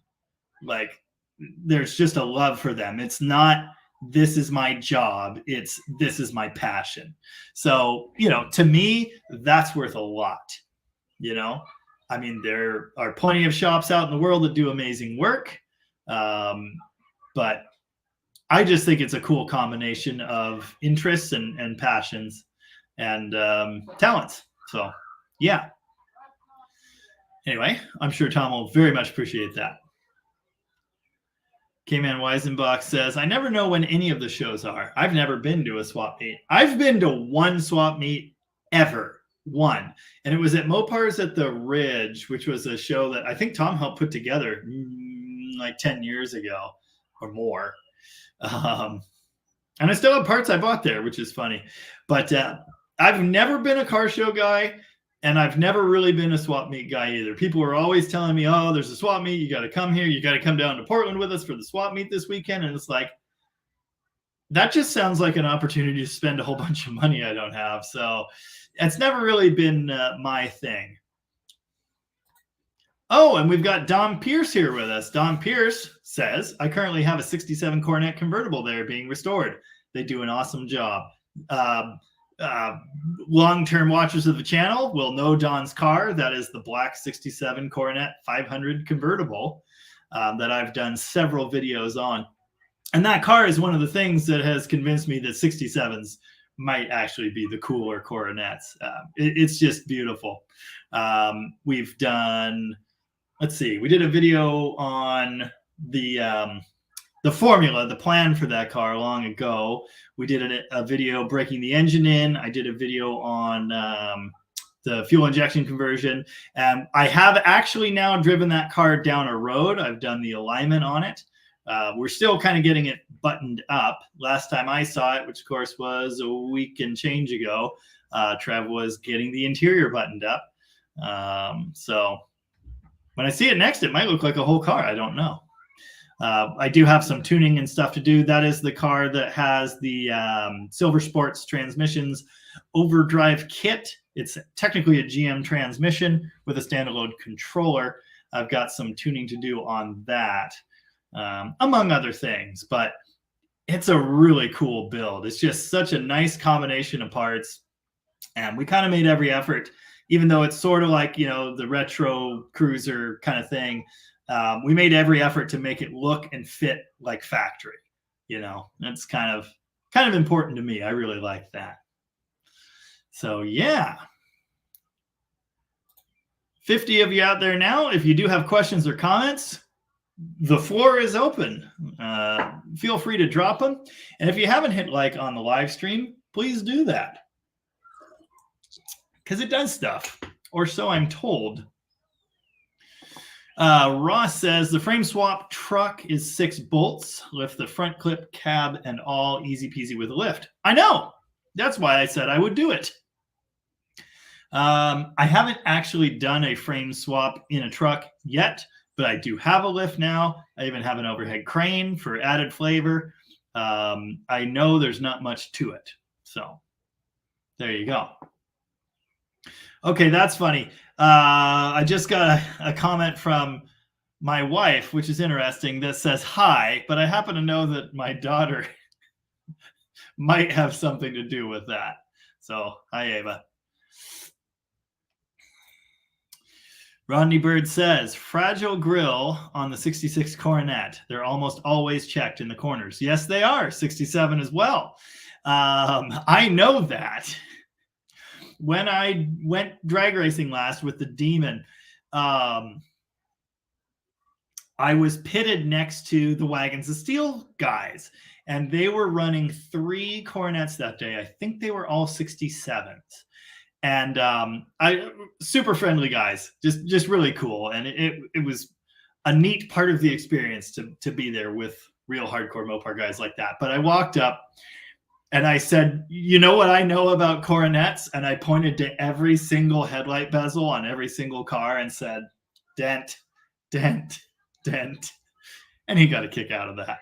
I did on the 67 Coronet, the video from last weekend that we were talking about. I did say that in that video. They are just always bad. In fact, Don's car, they're not bad, but one of them was kind of tweaked a little bit. And Trev at Rocket repaired it as best he could. It's, you know, it's straight, but you can tell there's a little ripple there. We went looking for a straight replacement. You don't even want to know what they cost. It is insane. It's crazy.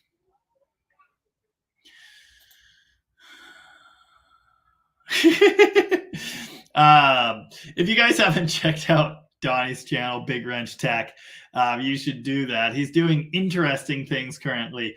He sent me a couple pictures earlier. He is currently painting the airplane golf cart body swap that he did a video I mentioned last week on.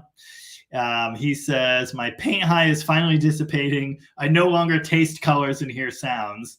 Now let's paint a squirrel. YT Viewer says, we loved the videos from this weekend. Great stuff. Very happy the 2 classic Mopars I've bought from Facebook weren't trash. Yeah, I've spoken at length in various videos about the condition of my Charger, which I did buy through Facebook. It's kind of a funky story there, but basically it's a nice looking car, but it's not perfect. And it was a little less perfect than I thought it was from the pictures. This is kind of the way it goes. It is by no means trash. It's just rougher than I thought.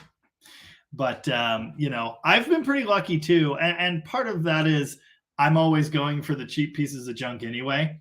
So, you know, you get what you pay for. I have been pretty lucky. I would not buy something high dollar sight unseen. I'll commit to buy a $500 truck. I don't care what's wrong with it, but I'm not having something shipped across the country unless I'm really sure. Cave Dave says, never got a good deal at a car show swap meet or a gun show. I believe it.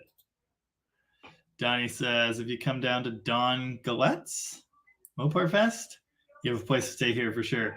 Someday I will get out in the world and go to some of these shows and events. I really want to do that. I want to take my cars across the country, you know, take the show on the road. I love road trips. I love Mopars. Let's put the two together. I don't know when I'm going to be able to do that. Obviously, having a 7-year-old at home does complicate things to a certain degree. But yeah, someday I will get to the other side of the country and maybe Canada. And I'll see you there. Rodney Bird says, love WOS, but I don't know what that is. WOS.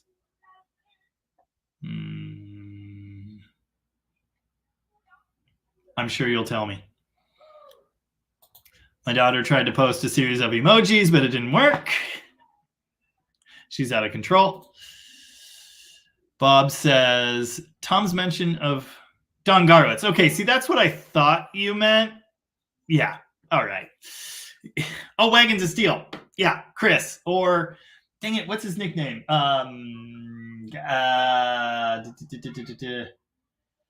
It's like, nope, Don't know. It's gone. Anyway, he's got a funny nickname he refers to himself by. Bob says, Tom's mention of clear front turn indicators for a 70 Challenger caught my attention. I've never seen those. Gaffo. Thank you. Gaffo Jones. Gaffo. Yeah. No, Bob, I've never seen those either, let alone heard of them. Yeah, Wagons of Steel, their YouTube channel, his YouTube channel is very entertaining, I think. I really like his humor. He's very deadpan. He's very real, you know. And when in his videos, he's always, and none of them have like a ton of views. He doesn't have a ton of followers or anything, but he's been doing it for a few years. Obviously, he's been doing Wagons of Steel in general for quite a while. But he's always like making shirts in the background while he tells stories and talks about, you know, stock eliminator racing. And it's really good. If you're into drag racing at all, Wagons of Steel YouTube channel is a good place to go. So he just seems to be a stand-up, real cool guy, and I appreciate that. Jared Wick says, AC questions. My car had the dealer installed air conditioning that worked. My uncle took it out and sold the twin cylinder AC compressor. Do I find an old V-twin compressor or should I do vintage air? These days I'm leaning toward vintage air. I'll qualify that statement. I don't think I like the vintage air aftermarket style heater AC box. I am installing one in the 71 Challenger, the Hemis swap project. It just feels cheap. I don't like much about it, frankly. The compressor setup's cool.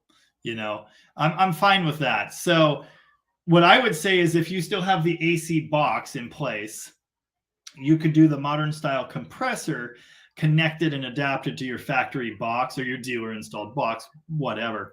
That might be a good way to go. You could do their whole kit, but I just don't really like the actual heater box that they use. So if you mean just the modern type compressor adaptation, I'm in support of that. I think that's a good idea. I'd try and use the existing stuff if it works, if the vacuum controls are good, if the heater switch is good, and if not, okay, do the box. And we'll see. I haven't actually tested it. Just in working with it and looking at it, like, God, it's a lot of plastic. It's a lot of plastic. But anyway, final qualification on my answer to this. The modern style compressor works really well and it's available. So it's a good way to go. Unless you want it to look original under the hood, in which case, get an RV2. But yeah, those aftermarket things seem to be pretty good.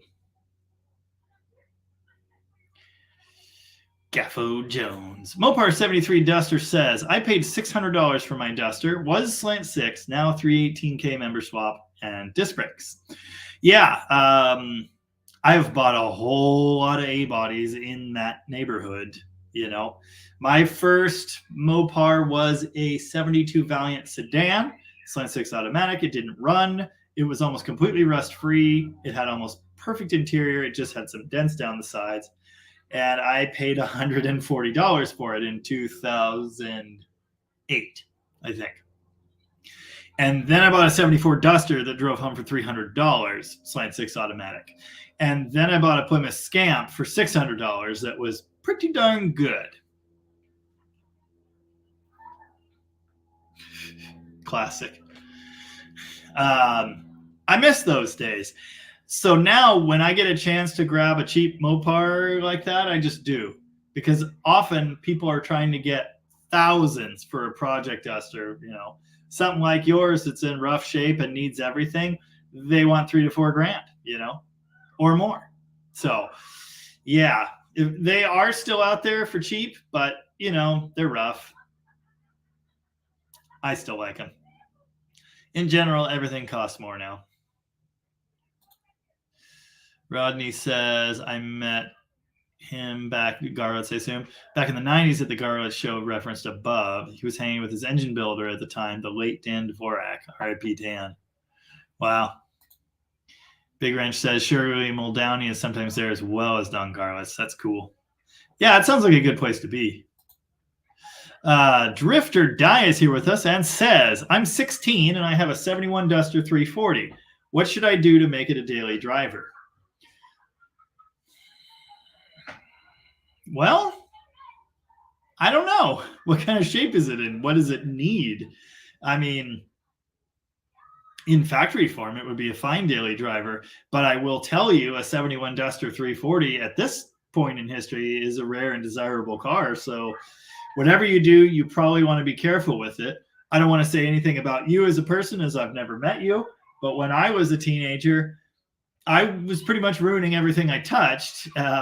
So I'm glad I didn't have a rare and desirable car then. I would do as little as you possibly can to make it work as it's supposed to be and drive and enjoy it.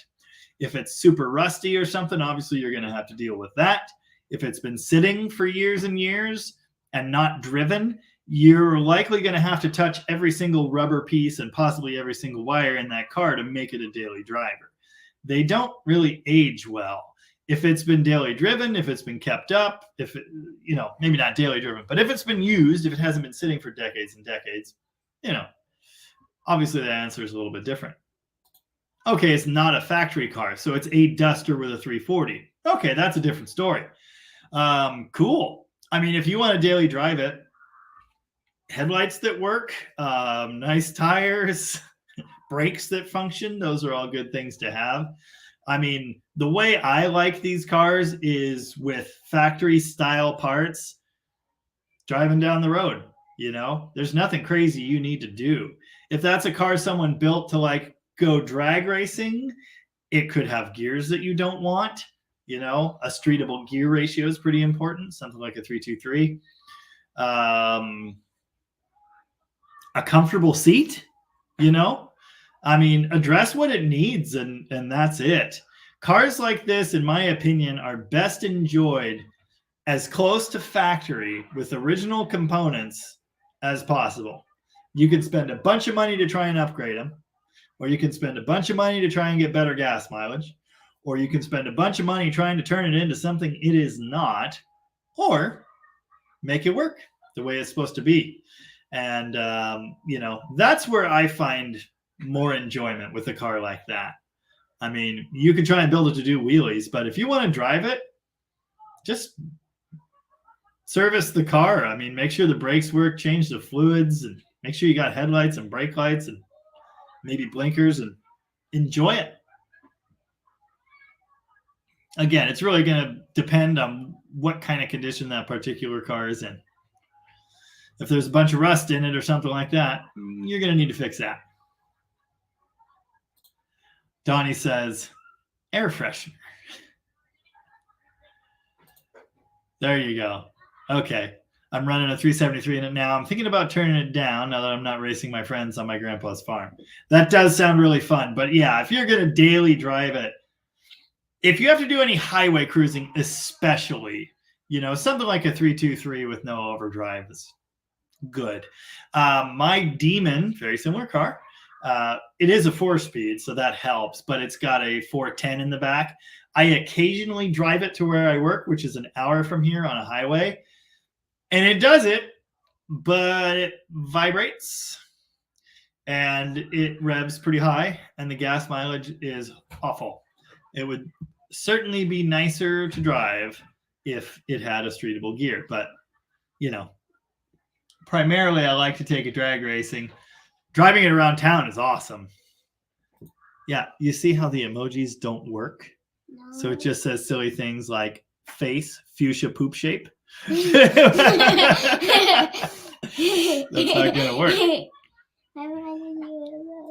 Yeah, unfortunately, the emojis do not work. Except for the one smiley face did work. Ross says a lot of tractor guys are using sand, and yeah, that's correct. Compressors with the OEM systems. Yeah, that seems to be the way a lot of AC setups are going nowadays. There are companies that make brackets, and you bolt that modern type compressor on there. They make adapter lines that connect it into your original system, and it's nice and easy. Yeah. What?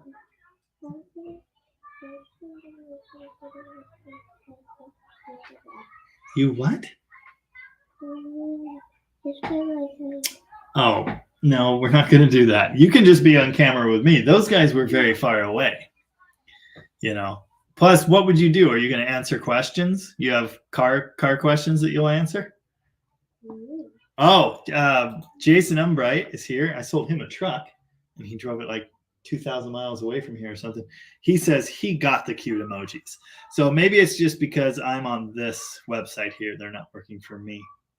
But apparently the other people are seeing the cute emojis.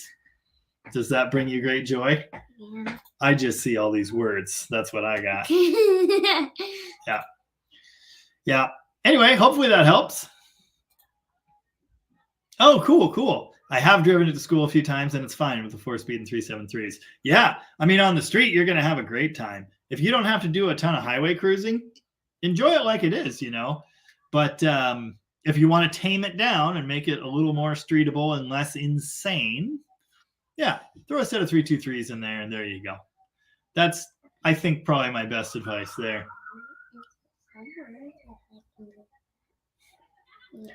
What is your favorite car? Demon. Your favorite car is the Demon? Nice. That's our 1971 factory 344 speed Demon. It's very much like this guy's car. See, he's a monkey wearing 3D glasses. How cool is that? I guess he's a high schooler and he has a car like our Demon. That's pretty cool, huh? Are you going to drive the Demon to high school when you get there? Don't know. Well, as soon as you can reach the pedals, we'll start working on that. What's that? You are on the live stream right now. We're not going to set you up with another camera. We're not going to do that. I can't interview you, you know. I can't, you know. You can just hang out here with me. No. Did you have a good weekend this weekend? What did you do? Party? No.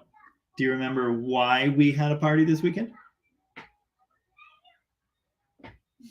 Great Grammy's 90th birthday party? No, don't touch that. I need that. Don't touch that. What are you trying to do?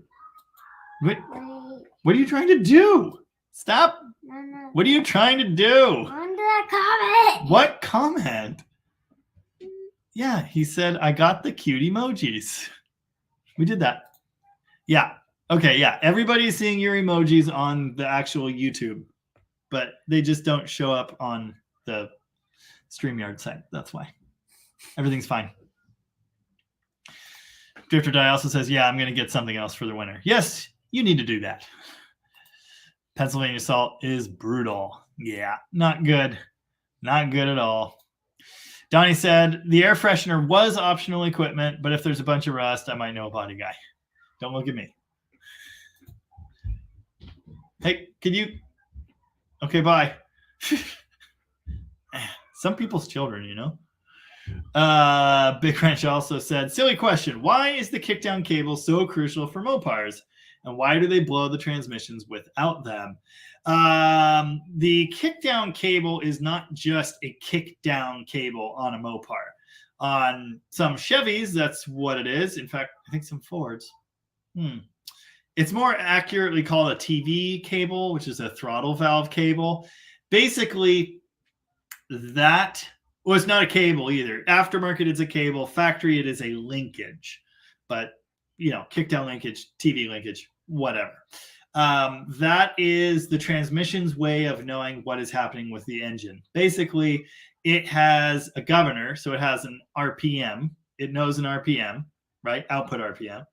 And it has a pressure set by the input RPM. So then the only other thing it needs to calculate, it's like a computer, but it's hydraulic and magic. The only other thing it needs to know is how hard you're hitting the throttle, right? So it has two different pressures inside the transmission that are used for shifting: governor pressure and line pressure. And the line pressure is whatever. Anyway, it compares those two things to determine how hard of a shift you get. So if it doesn't have the throttle input, the TV input, the kickdown input, if it doesn't have that, it doesn't know you're hitting the gas. So it gives you a super soft unimpressive shift. A soft, unimpressive shift is not good for a transmission. A solid shift is much better. And also, it shifts way too early. It shifts based on road speed alone instead of how hard you're accelerating. You know, if you're at full throttle, you want it to hold that shift out as long as possible and then shift to get the full RPM for stuff to work better. Anyway, it will shift super fast at a bad time that will do bad things to the inside of the transmission. And if you drive it around like that, it will do bad stuff. So you got to have the kickdown in place. Has to work. But anyway, hopefully that sort of kind of answered that question. That's all I got. Oh, yes, that goes for 904s as well. That goes for all Chrysler automatics from their inception. I'm not so sure about the Power Flight. I'm not so sure about that one. But anyway, 3-speed torque flights for sure. 727s, 904s, overdrives, doesn't matter until 2000 whatever. Actually, late 90s, the 545 RFE, which is the one that's behind the 4.7, and then they put them behind Hemis as well. That doesn't use one. They're electronically shifted, and they use an electronic signal instead from your throttle sensor. But the late torque flight automatics, the 4.6 REs and those sorts of things, they do still use the kickdown till the very end. And starting in 03, transmissions like the 4.8 RE, they have a different thing going on. But yes, all torque flight based transmissions need that. Even when they're electronically shifted, it's crazy. Walter G902 is here with us and says, howdy, howdy. Sorry to see your buddy kind of got burned on that black truck. Got to watch buying vehicles sight unseen from the great Rust Belt states of America. I got burned. I got burned 19 years ago buying a 92 Shelby IROC Daytona sight unseen. Biggest vehicle purchase I've ever made to this day. Ouch. Drifter Die says, do you know anything about the NASCAR 426 Hemis? My boss has a block and carb. I was wondering what the specs are and maybe to put that. Oh, I was thinking about building it and putting it in a satellite. They're cool and expensive. Yeah, I mean, they're neat. NASCAR Hemi stuff is very cool. They're really, really expensive. Everything about them is expensive. I mean, the blocks alone are thousands, and then parts to put in it and on it, even more. So, yeah. Very cool. Oh. I don't know what that was in response to. Jason said that was this weekend. There's still time for it to blow up. And then he says, I got a great truck off Facebook Marketplace from a pretty honest guy. Yeah, but it still blew up. So there you go. Ross wants to know, how does the kickdown on a second-gen Cummins work? How's the positive traction in a Plymouth work? It just does. Exactly the same. There is a cable. So those are a cable. Starting with the second-gen body style, they use a kickdown cable, unlike the linkage that the earlier vehicles used. But it's a cable that goes down from the... Yeah, Jason, I got your messages out of order. Whatever. Got a great truck off Facebook Marketplace from a pretty honest guy. That was this weekend. There's still time for it to blow up. Got it. Different guy. Different truck. Anyway, yeah, the second-gen Cummins has a cable that goes down to the transmission from the throttle linkage. Basically exactly the same, just slightly different. Big Ranch Johnny says, it's getting late, bro. Daylight comes way too soon. Yes, it does. I missed one. Yeah, so it just isn't here then. Yeah, because the last comment I saw from you was about emojis. You know, technology, it's a problem. It's a problem. Speaking of it getting late. Ow, everything hurts. Ava says, hi. I'll hang around here for probably another 15 minutes. If you've got any questions or comments, feel free to drop them now. I don't know what the heck's going on here. All kinds of stuff. Play us a song. Oh, I could do that. My friend Dave didn't notice that I messaged him a week ago. I was actually, so I drove the Demon out to Rocket. As I mentioned, I do like to do that occasionally, but it's a bit of a haul for that car. Anyway, I came up behind him in traffic, so I sent him a picture and I said, "Do you want to race?" And he just responded. That was a week and a half ago. Anyway, good times. Good times. JMR says, play us a song. Okay. Hang on, though. Yep. Someone left the door open, and there's a wicked breeze whipping through here. I'm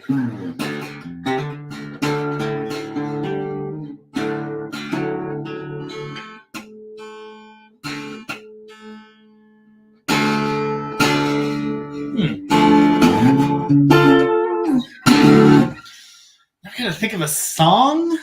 Are there any requests that I might actually know? Usually the requests are things like Van Halen or Metallica, which I can't play clearly. That's not that. How do you play that? Nope, don't know. Got nothing. Donnie's back. Forgot my corn dog. Well, I can't play that again. While we all contemplate what song I should play, I'm going to share something with you guys that I found quite hilarious, if I can find it. Did everyone see the... Yeah, I'm not an Alice in Chains guy either, sorry. I'm not going to share that. That is inappropriate. You all saw the corn dog car chase, right? Oh, where is it? It's gotta be right here. Where is it? No, that's not it. It's not it. We talk a lot. It's gotta be here somewhere. No. Oh, okay. Well, there's that one. Okay, here we go.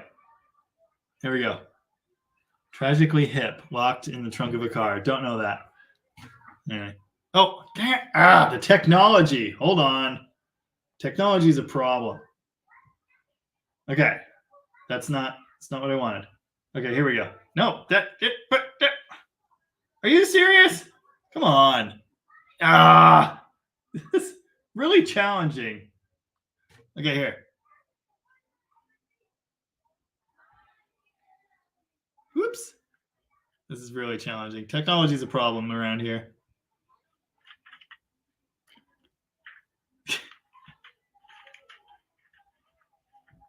It's a picture of a corn dog, folks. You know where that's going? Right where it belongs, in the window. Anyway. I laughed way too hard at that. Dad, hi, Ava. You know a lot more words than just hi. Walter G says, damn it, I was going to ask you to play the intro to Heaven Beside You. Rich Jordan says, I got the book Fundamentals of Automatic Transmissions and Transaxles from Chrysler Corporation Service Training. It explains everything. If I read it once a week, I manage to keep it all in my head. But have you seen the Turbo Encabulator video? Yes, Stacy, I've got your address. Les Claypool. I played that the one Primus song I really like once. What key is that in?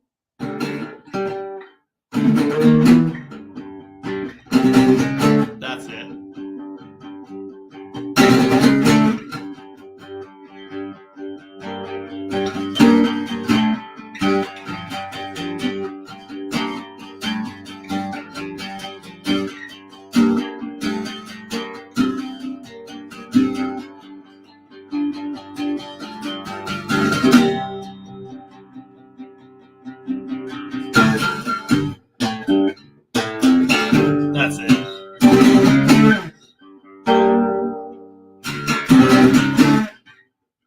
I never remember the words. Southbound Pachyderm. I don't really consider myself a Primus fan, but I like him. Anyway. I haven't played Lithium in probably like 15 years.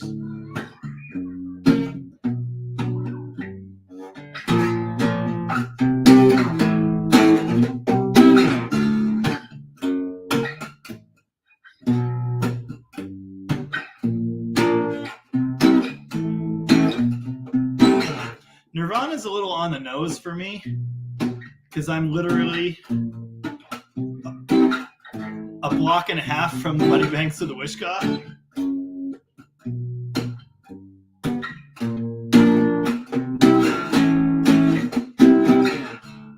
I'm so happy because today I found my friends. They're in my head. No, I don't remember any of the rest of it. That's what I got.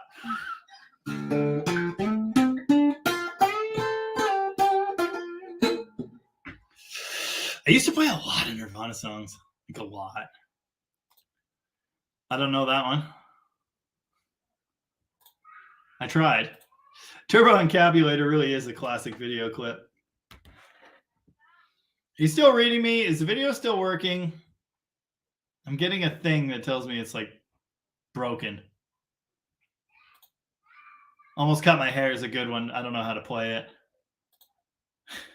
Rooster dropped back in with us to say, Nirvana? Oh, boy. Yeah, Elvis and the band left the building. Right on time, I'm sure. They really needed to hit the road. He told me they were hard out at 9 your time. Clearly, it wasn't hard enough. Walter G says, I plan on seeing Les Claypool and his band, the Fearless Fly Frog Brigade, later this month. I missed out when he came to town with Primus last summer. Have you heard or seen the Lennon Claypool Delirium? God. It's exactly what you think it is, and it's great. They had a really, really good song I liked, but I can't remember what it was. Greg Loy says to check out the Tragically Hip. I think I've heard of them, but I don't know any of their stuff. New Orleans is sinking. Okay, I'll check them out later. I don't recognize any of these songs, though. Band formed in Kingston, Ontario. Interesting.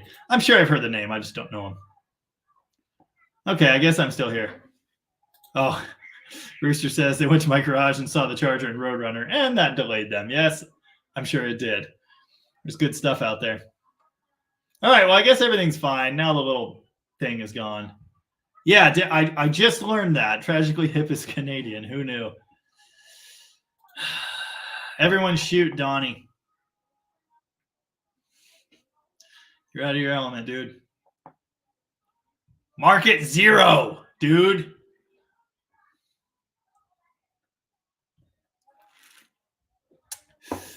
I still haven't.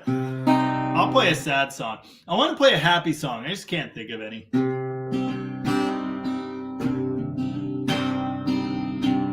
Here's a really depressing song I used to cover. To the end of the earth, I'll search for your face. Oh, the one that laid all of our beauty waste. Through our hope into hell, not children to the fire. I am the one who crawled through the wire. I am the one who crawled through the wire. There's a million side stories on the side of the road. Strange how we all just got used to the blood. Millions of stories they'll never be told. Silent and froze in the mud. Silent and froze in the mud. I know a cold as it gets. I know darkness is darker than coal. A wind that blows as cold as it gets. Blew out the light in my soul. Blew out the light in my soul. You keep skipping. I do not. I've seen all your comments. I always put them on the screen. I did one of you. Don't marker my guitar. I'll mark your guitar This guitar is older than me. It's older than you by a lot. because I'm pretty sure you skipped one of my comments that I did. I don't think I did. I think I put them all up, but you might be right. Yeah, I didn't see it. I commented and then you It's messed up. skipped it. That is messed up. I saw all your comments. I'm sure I did. You didn't do one. Drifter Die says living in PA sucks when your only cars are an 87 Firebird, 69 Camaro, 71 Duster, and a 69 Satellite. Man, at 16 years old, you've already got a bunch of people jealous of you. I'll tell you that right now. Buy a piece of crap. Would you stop? We're not doing that. This show is supposed to be family friendly, usually. Why did someone say in one of the live streams the A word? I don't know. It's not always 100%, okay? Yes, it is. We just do our best. I'm gonna call you. Even my wife, who is Canadian, despises Nickelback. Ross says they're a great cover band. Hey, put the marker away or get out. And Drifter Die says, I honestly don't think Nickelback is that bad. You know, many, many moons ago, I listened to Silver Side Up like 1,000 times, and I thought it was okay. But I'm gonna throw a cat out the window. that is Mom's cat. She would be very upset if you did that. I'll throw her plant at the Nothing they've made since then was worth listening to. Stacy's on the way out of here and says, I'm off to rip a bumper off a shitty Ford to put on a slightly less shitty Ford. I told you. Yeah, sometimes, you know, but that doesn't mean we have to flip everybody off. That's not very nice. Yes, it Put that away. does. I'll grab a marker and put it on top of my middle finger. You bet, JMR. Ross, I do not know whoever that is. I have weird musical taste. Always have. Who is it? Hello. What you doing, hot dog? I'm flipping them off. Quit that. I saw Put that away. you. I saw your video. Put that away. What video? On my computer Put that downstairs. away. Wow. Am I still on there? Hmm. Wait, Henry, stay there. I'm gonna see if I can see you. I'm dumb. And I'm gonna come in. You're dumb? Yes. What's the most important thing ever? I'm Because he gonna has a come white in. shirt. No. If you're dumb, what's the most important thing? What's your superpower? What's the thing you're always talking about, Dom? He goes really fast. Well, that too. But he's really into family. Family. No, he's really into charge. Well, Chargers too. But, you know. Oh, just Chargers. Got it. Is this Lego food? That is not Lego food. That's ketchup chips. Drifter Die says, I grew up listening to Nickelback. I guess that's why people still listen to Poison. Rooster got it. Family. Dom, you can't take the Death Star down with your charger. Yeah, I can, man. All I need is family. Anyway. Yes, he can. He can crash his whole charger. No, it's not Lego food. No, it's not. Also, Ava says 1, 2, 3, 4, 5, 6, 7, 8, 9. This has gone off the rails. That should tell you that, yes, it's still on you. Got it. Great.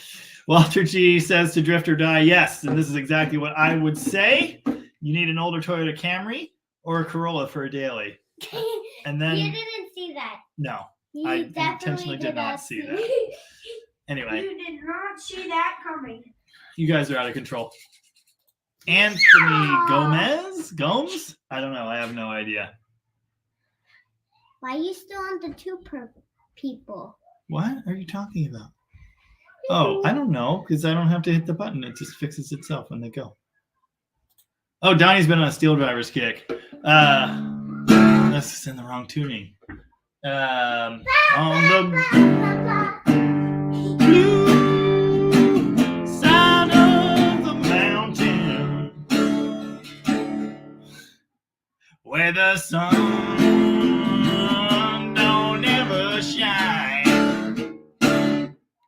Something like that. Stop. No middle fingers. What's wrong with you? Middle finger. Hemis and family. Nothing from Nickelback is good. I'm telling you, Silver Side Up at the time made sense. K-Man Weisenbach wants to know, can 8 3/4 rear end pigs fully interchange? Like, can a 741 go right in where a 49 came out of, or a different number of spline axles? Axles, you should be fine. Earlier ones, weird stuff happens, but 741, 742, 489 are essentially interchangeable. You need to make sure you have the center button thing in there if you have tapered bearings. But if you had it in your old one, put it in your new one, you should be good. There are different U-joint sizes, just depending on what you have. There can be a yoke mismatch there. But axles, you should be just fine if they're factory parts. Kinger's Garage wants to know, have you heard of the band Big Sugar? I love how all of these comments are finally coming in now that we're leaving. It's just about time to go, folks. And if you have clocked out like Dan has clocked out, I will see you next week. Have you heard of the band Big Sugar? One of the band members is a big Mopar guy. Their 96 album was called Hemi-Vision. Several of their videos and album covers contain chargers. No, I haven't. Interesting. I'll have to add them to the list. Big Sugar band. Rad. Some band has a duster. I can't remember what that is. Okay, Donnie actually went to bed. That's good news. Drifter Die was just looking at an old 4Runner. Nice. Just don't get a 3-liter V6. That's a mistake. That's the one Toyota. That's the forbidden Toyota. Walter G902 says, can we all agree The Offspring is one of the absolute worst bands to come out of the 90s? Hey, even they had their moments. How dare you? Yeah, I think some of their early stuff was good. Rooster says, it's 10. I need a shower. What a fun night. Yeah. Time to get out of here, folks. Oh, and watch out for frame rust. Yes, obviously. Better off looking for an older Tacoma that had the frame replaced under the recall. I work for Toyota. Interesting. JMR, have a good one. Everybody else that's hung out, I really appreciate it. I hope you guys enjoyed seeing Rooster and Tom and Evan on video. I thought that was pretty fun. Wave to the people, hot dog. Tell them goodbye. Oh, and Ava says, no! Good night, Rich. Thanks for hanging out, everybody. We'll be back to your normally scheduled program next week. And we'll see if my daughter still wants to be silly then. Take it easy, Walter. Thanks for being here with us, Drift or Die. You have a good one. We will catch up with you later. Bye-bye now.